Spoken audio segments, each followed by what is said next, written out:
Well now, a huge welcome to you to my channel, The Magic of Java. This is my fourth book in the series, and this is called The Phoenix and the Creatures of Darkness. Now I want to emphasise that this is a novel, and only a novel. Yes, it is based on real people, even some celebrities, and real events. But I need to apologise to you if you feel you've identified yourself, because that was never my intention. The intention is for this simply to be a novel, an entertainment for you. Ikea, the Black Lesbian, and the World Bank. Apart from growing seaweed, the other solution being touted to replace Bali's mass tourism is social media, or more particularly promoting Canggu to global nomads. Quite apart from this market being limited, I'm only too aware of the precarious position global nomads within Indonesia would be in. Western commentators have argued that they should have got the correct visa and paid taxes without realising that neither are possible to the majority of foreigners in Indonesia. It is likely that they would be infringing their visa status if they are working in Indonesia, albeit for overseas companies. But more worryingly is the ability of the Indonesian government to do a complete U-turn and destroy a fledgling industry. Only a few months after promoting Canggu to global nomads, probably including Bali's tourist authority paying influence to do so, things changed abruptly. Indonesian policymakers would deny my claim about payments to influencers, but YouTube is full of videos of young photogenic Americans in Bali claiming it to be paradise, despite normal people not being able to get to Bali. But Kirsten Gray, a black lesbian from Los Angeles, was deported from Bali for immigration infringements. She had apparently extolled Bali for being LGBT friendly, and this had annoyed Muslims across Indonesia. And now I cannot deny that Indonesia is becoming less and less tolerant to all minorities, and certainly this study does illustrate this. But is this the full story? Somehow I doubt it. I have long felt that Indonesia's response to health is being driven by the World Bank and IMF. Could this be more about how Indonesia has sought to exploit loopholes in its own health restrictions than this person's colour or sexuality? Now this is more speculation on my behalf, but I can imagine how an embarrassment to central government became an infringement of visa regulations at the local level and got mixed in with racism and homophobia via a process of Chinese whispers. But the world's press have picked up on this as a homophobic incident, and Muslims with Indonesia will become confused and even less tolerant as a result. A few days after the incident, the World Bank announced a loan to Indonesia for disaster relief. In fact, the social media in the West was full of people virtual signalling about the incident, including many from the black and LGBT community. But none could see how this related to world events, nor even made the connection when a Russian influencer was also deported. How Indonesian policymakers and PR consultants will be pleased with themselves, not only directing Indonesian public opinion, but also public opinion across the world.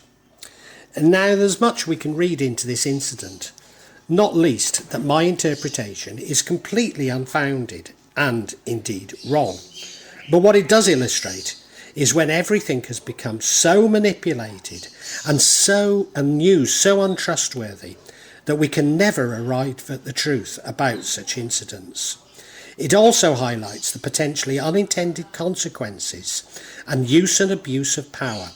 Furthermore, that this manipulation gives rise to intolerance and hatred. And isn't that exactly what happened to democracy in the US?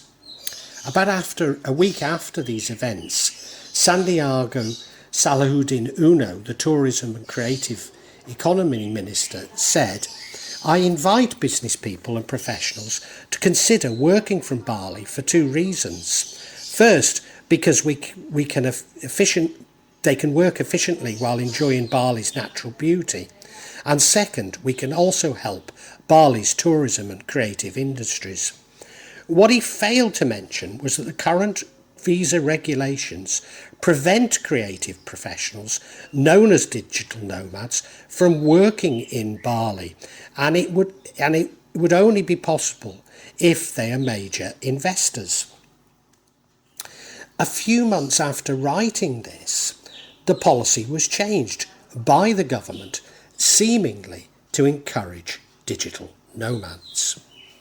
He later set an ambitious target of growing tourism and culture industries to between 10 and 12% of the economy from domestic visitors. Seriously, doesn't anybody do market research? Quite apart from the restrictions on domestic travel and Indonesia's extremely poor infrastructure, Indonesia's wealth distribution does not lend itself to large-scale domestic tourism. And I'm certain that Santiago was not proposing a massive redistribution of wealth, or certainly not away from the rich. But let us be more generous towards Santiago and project Indonesia's economy to begin growing once more, creating a large middle class, not just in Jakarta. It's highly unlikely that these new consumers will be as loyal to Bali as Australians have been. No, they'll want to visit other parts of the archipelago, such as Jogja, Manado and Lake Tobar, which are indeed a part of Santiago's plan. But above all, they will spend time with their relatives and not in hotels. I was told that the huge number of products arriving at our home each day in the mail are not TT and Widati being irresponsible with money, but gifts from product endorsements. It would seem that TT has become a minor celebrity on TikTok, and while earning very little from her posts, and indeed the amount is minuscule, does receive some products that she really doesn't want, or that's what I was told. Thank goodness that my stepdaughter is neither black, well, not very, nor a lesbian, although maybe she would be happy in Los Angeles. But TT is being harangued by Prama's family. All are older than her, indeed some older than Maddie, but it's clear that she's being manipulated. The house that Prama had said he was leaving to TT has been claimed jointly by his children, and now they want to sell it. Kiki supposedly holds the deeds, and these are required if the house is to be sold. But he keeps making excuses about handing them over. It's obvious to all that he's mortgaged the property and the deeds are with the bank, but everyone insists on TT sorting it out, which has already included an abortive visit to Tanga and Banten. You may recall that TT had asked Maddie if I would loan him money, as those his wife embezzled, and demanding their money immediately, rather than the monthly instalments as the court agreed. So it is clear that the deeds of the house have been used to raise the money. Furthermore, he will ultimately simply claim ownership of what was TT's inheritance. But this is a perfect illustration of how greed and a lack of concern for others creates problems for the innocent. I expressed my concern to Maddie and TT that TT was being manipulated by Farmer's family, and she withdrew. Later, Maddie was to explain that she'd not fully recovered from her breakdown, and this was evidence of it. But I knew that this was part of Maddie's awakening. She simply needs to learn to control her feelings. Indeed, it could well be that her breakdown was not a direct result of the black magic. which undoubtedly was being used, but her spiritual awakening increasingly feeling the mischief. This also explains why Maddie does not want to become a healer, as she struggles to cope with the world as it is. There's no point in pushing Maddie, but if she can harness this energy, she will indeed become a great healer. Maddie also said that she only wanted to make me happy and was distraught when I was unhappy, and yet again I realised how lucky I was to have met Maddie. Was this my reward for living with abuse for over 20 years?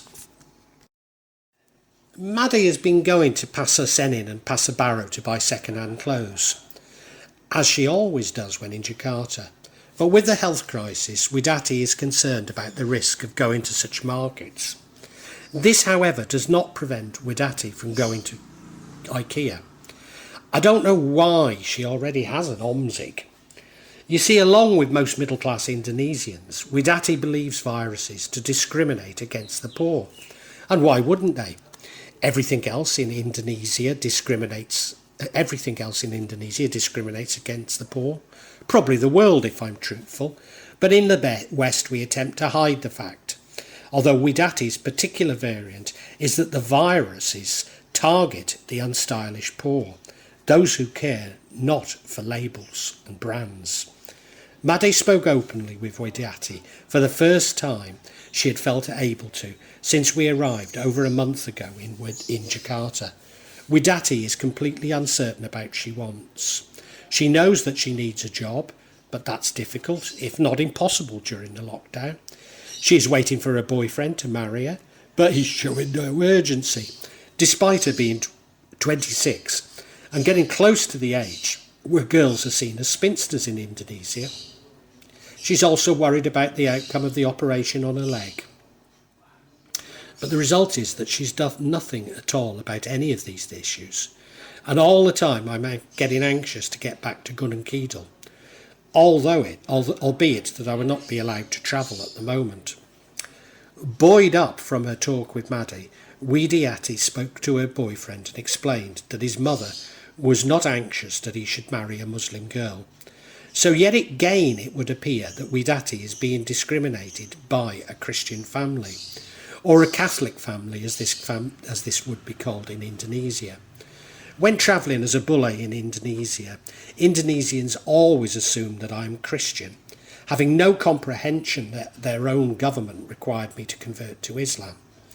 Non-Muslim Indonesians always complain to me about how they're discriminated against for being non-Muslim in Indonesia, and I believe with some justification.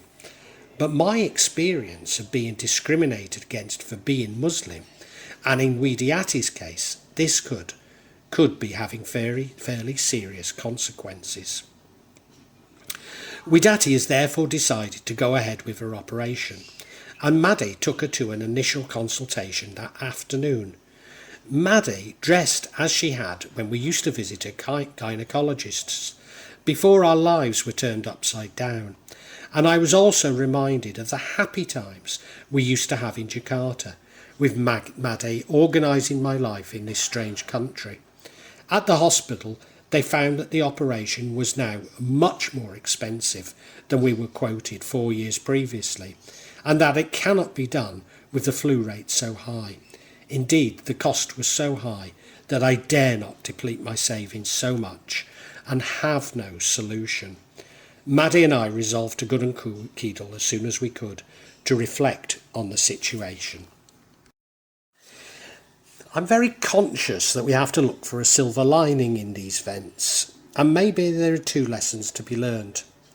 Firstly, Widati has been extremely immature and responsible. Could this be the wake-up call that she needs? Secondly, that all around me cannot keep coming to me for money to sort out their problems, that finally people will realise that a bule's wealth is limited. So is the lesson really for me that I cannot solve the problems of the world through my own ability to create wealth? That I have to reject the material world and move to a more spiritual world, and in doing so maybe I can be more help to others? Indeed, the source of our problems is the time that we have put our lives on hold to fight black magic. As we planned Widati's operation some 4 years ago, the price was affordable, but got caught up in our own despair. So if we can return to that inner happiness that I have to dig deep to find all those years ago, can I begin to change our lives for the better? It certainly feels that way. My ability to provide also puts Maddie back into her role as the Earth Mother, the divine feminine, although at this stage I'm not sure where it will take us. However, on speaking with Maddie, she feels, as I do, that Widati is not showing a maturity about her life to invest half the value of our home in Jakarta on her operation.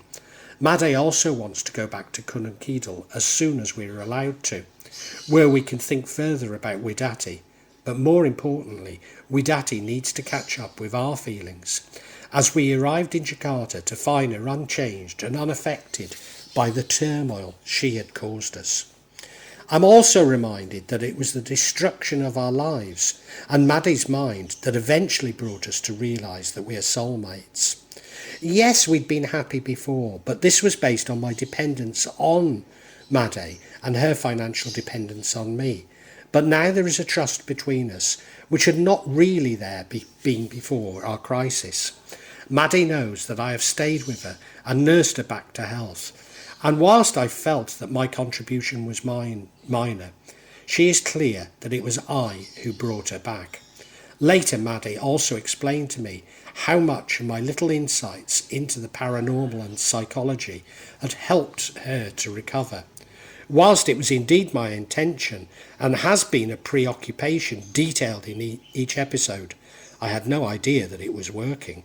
Indeed, I had always suspected that everyone was a little tired of what they saw as my rather selfish investigations. A few days later, Maddie's phone broke, and like us all, it sent her into turmoil. I found Maddie in tears. Widati was backing up a phone onto hers, but Maddie didn't want Widati to see all her conversations, not least as recently many were about Widati. But also Maddie was being harangued by Widati to buy an iPhone, and Maddie wanted a Samsung, just like the one she was used to. Yes, this does illustrate that Maddie is not fully recovered. Indeed, I remember how only a year ago such events would have sent me into despair. But it also highlights how we have become completely dependent on our phones and becoming increasingly so. Did anyone ask us for this? Did we really want the only way we can live a fulfilled life to be through mobile communications? When these were first introduced, they were sold to us on ease of use, but nobody said that this will be the only way you can access a range of services and access life's essentials. Unsurprisingly, Maddie bought herself a new Samsung phone, despite managing to get the old one fixed. Well, her birthday and Valentine's are soon, and despite needing to save money, I was just so pleased to see her happy. Maybe that's what we need, a few treats, as we've been saving so hard for Widati and getting depressed at being stuck in Jakarta. I might dwell on how much my savings were destroyed and continued to be attacked by those tragic events over 3 years ago. But maybe I should take this even further. How much of my life has been manipulated by narcissists and how different things might have been. Yes, we've all been affected more than most. Yes, I've been affected more than most as I'm an empath. But doesn't this apply to us all? We're all now constantly being manipulated by narcissism, which has affected our every institution and way of thinking. There's simply no point in getting angry. As the last 4 years has taught me, it's much better that we simply accept this is karma and simply reflects our own dark thoughts. Thinking of karma, I once again return to the interplay of free will and destiny. At a fundamental level, I know that everything is predetermined by Allah, and that is why I must submit to him. But equally, I will be judged by Allah. Actually, I believe that we already judge ourselves, and Allah's judgment is not required. And for this to happen, we must have free will. So if I believe that I have been paying off and nullifying karma, this perfectly illustrates that certain things were planned, but I have the ability to offset them. But how?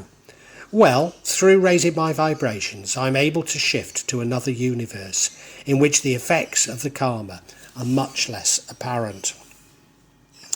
An auspicious night came when it was Jumat Kliwong and a full moon with Mercury retrograde in Aquarius, but I felt nothing. Nevertheless, Mercury retrograde would be associated with a dark night of the soul, and there should be a re-evaluation of my past, as things repeat themselves, at least in my mind. I've been meditating regularly, and that evening my father had brought me many of my ancestors with him and told me not to worry and that they were looking after me. I have to admit that, like most of us, I really don't know how much about my ancestors going back that far. Some were German Jews, probably from further east.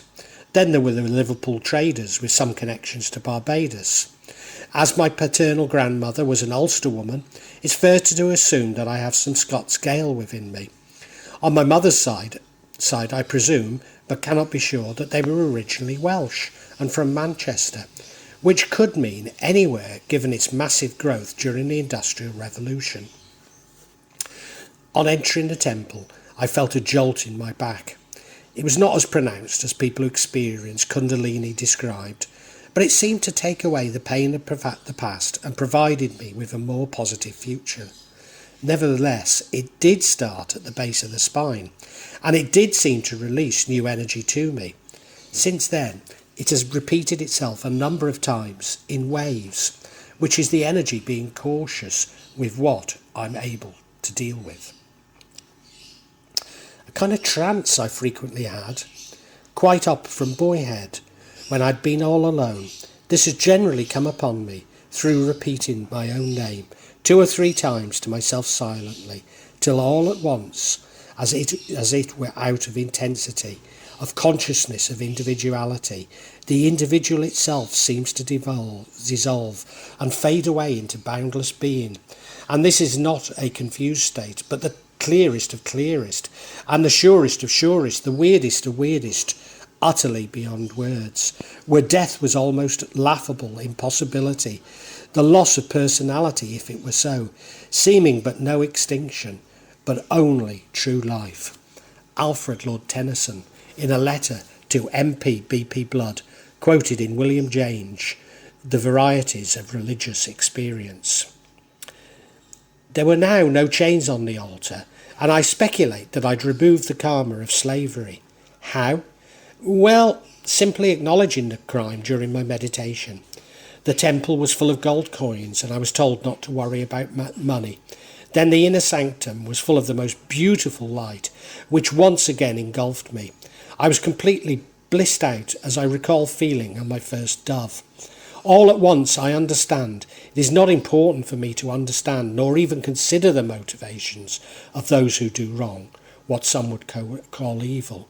Nor it is only important to accept everyone within this state of bliss, whilst preventing them from further wrongdoing. During my meditation, I kept finding my father. It's become apparent that he wanted to show me things. One time he took me below the earth into a dark cave, and I needed my light to see what was inside. There I found Branwell, his mother, and my mother. I perhaps mistakenly believed that this meant they were about to die soon, but now I think it was simply letting me know that they were infected with what I now call narcissism. Another time there was a suggestion that I could help those infected with my light. Then another time my father asked me to follow him across a countryside, not like Gununkeedle with its mountains. Then we climbed one mountain. There was the ocean, which my father took me to. He wanted me to go below the ocean. At first I was reluctant, but I trusted my father implicitly. Now I had always seen him as a rational, even scientific man, but nothing seemed out of character, and I was reminded that he was a dowser, albeit that he took a very rational approach to it. After wandering below the ocean, I spotted an old galleon and went to investigate. Inside the hull I found bodies still in chains and realised that it was a slave ship that had sunk with its human cargo. No doubt my ancestors were actually... Now I doubt my ancestors were actually on board that ship. No, they were merchants. But it's entirely possible that I retain a debt from the mass murder, as my family arranged and funded the fateful voyage. I later found that as slaves had the same legal status as cattle, the deliberate drowning of slaves when ships hit bad weather was not uncommon in order to claim the insurance.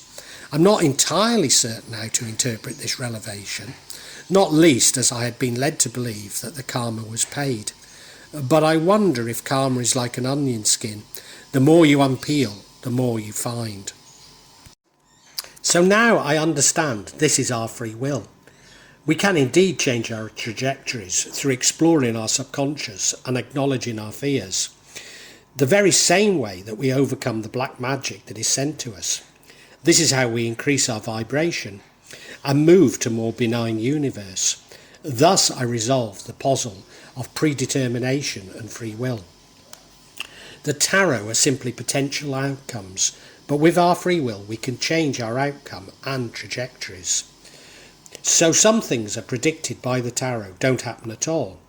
These are all junctions where the universe divide, and we believe that the tarot were wrong, but we simply chose a different outcome for ourselves. We do this through our vibrations and stating our truth. Once again, I feel like I've moved to a higher plane or jumped to a better universe. I seem to understand forgiveness, particularly of narcissists, at a much more instinctive level, whereas I had a cerebral understanding for some time. Contemplating the narcissists and their deeds is not the correct focus to find true forgiveness. No, it's to focus on yourself. As without loving yourself, you cannot love nor forgive others. So I will lead my life within my own happiness, but speaking my truth and refusing to give in to the manipulation and fears of others.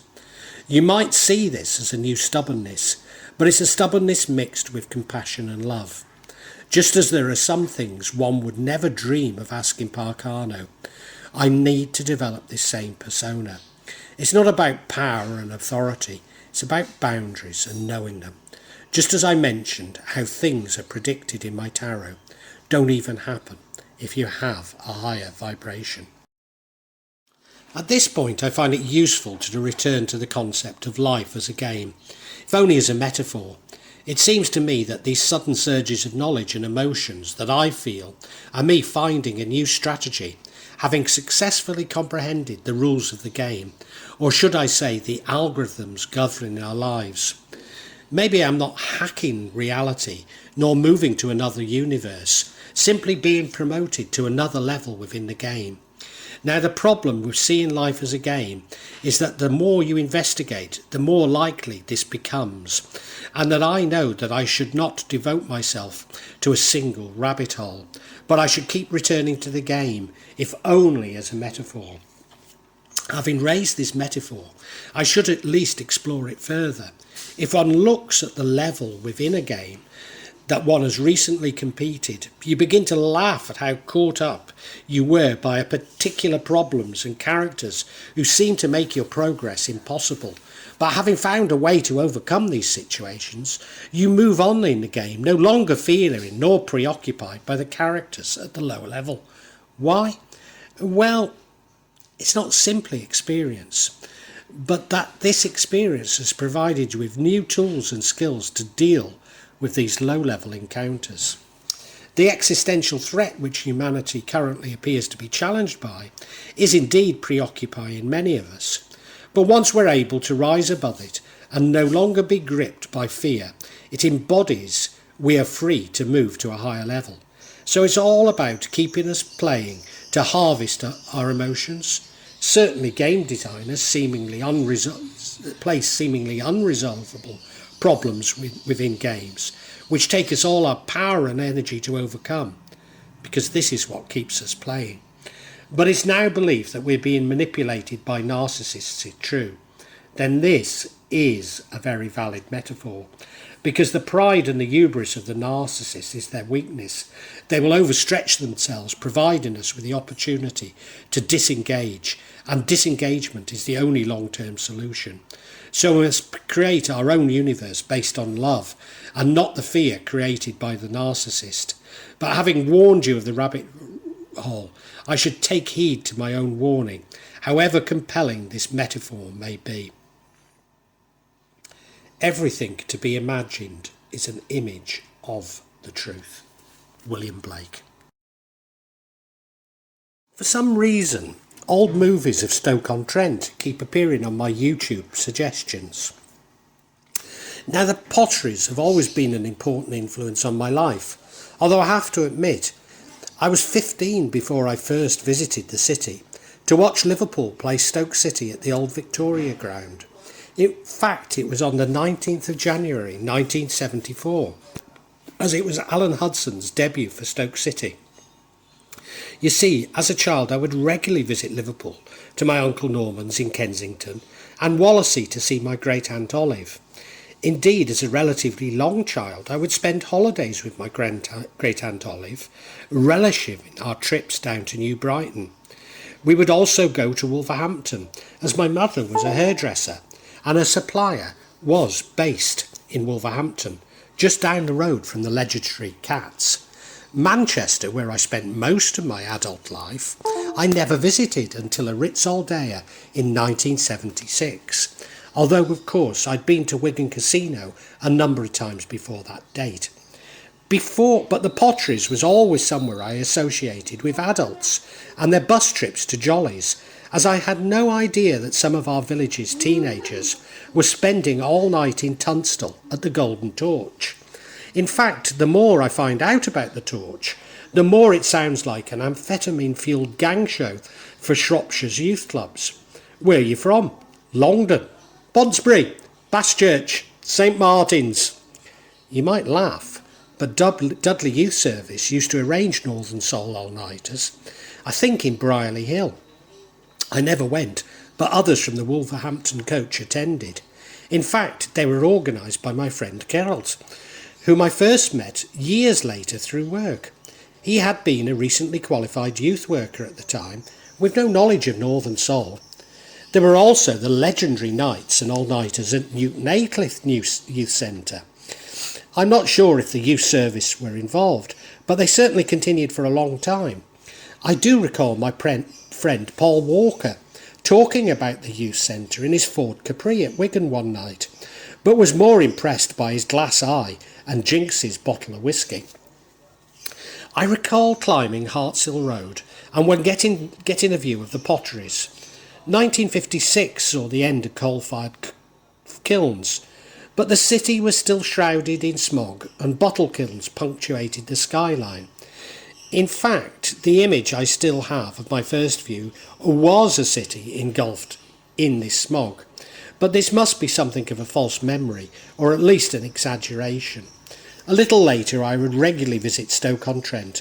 There were all dayers at Newcastle Tiffany's, but my enduring memory is of a gay pub in Hanley called the Antelope, where midweek northern nights were run.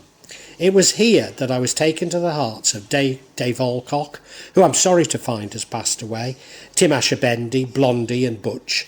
Atlas may have been there, but I don't remember him from those days. I can remember an elderly gay man offering to buy me a brandy and Babycham, but I don't think he was there for the northern night, but who knows. Then one night our car had been blocked in, and I was asking a group of men passing if it was their car blocking ours. And they said, "No, take which one you want."